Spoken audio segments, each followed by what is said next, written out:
And San Luis Obispo Creek is flowing steadily as well. Just hours ago, firefighters had to pull 2 people out of the rising waters there. Much of the Central Coast woke up in the middle of the night to a flash flood warning from emergency responders. Crews were set up for a busy night in San Luis Obispo between floods and rescues at creeks and trails. KSBY's Alexa Bertola caught up with them about exactly what happened. Alexa? Karina, several rescues were made overnight into this morning. In fact, one of those rescues happened along this creek behind me near the Bob Jones Trail. Let me go ahead and step out of the way to give you a better idea. A man and his cat were pulled to safety by SLO City firefighters. Their camp was actually washed away by the swift moving water. As you can see, it's flowing pretty quick right now, but firefighters tell me at one point early this morning it was flowing about 35 miles per hour.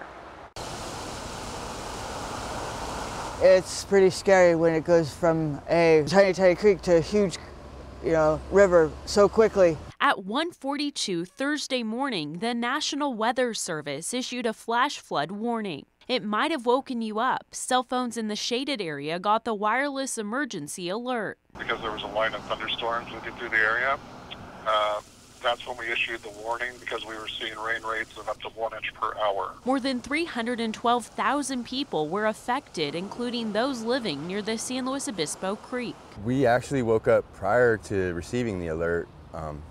The rain and wind, they were coming down pretty good. The tarp was back and forth, making a lot of noise. About an hour later, around 2:45 a.m., crews were called out to the Bob Jones Trail to rescue a man and his cat. They were trapped on an island created by 2 channels of water. The fire department had to wait a couple of hours to make that rescue because the water was flowing too fast. The flow started to drastically go from approximately 35 miles per hour to maybe 6 or 7 miles per hour.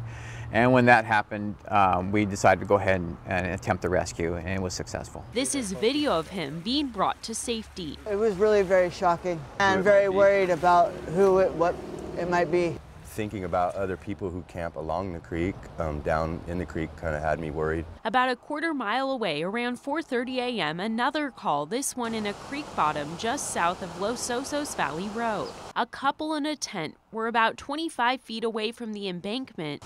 A rope system was used to pull them to safety.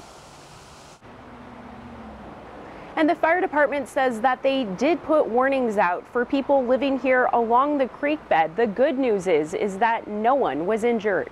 For now, live and local in San Luis Obispo, Alexa Bertola, KSBY News. That is some good news. Thank you, Alexa. SLO City Fire says it trains for these types of rescues at least 2 times a year.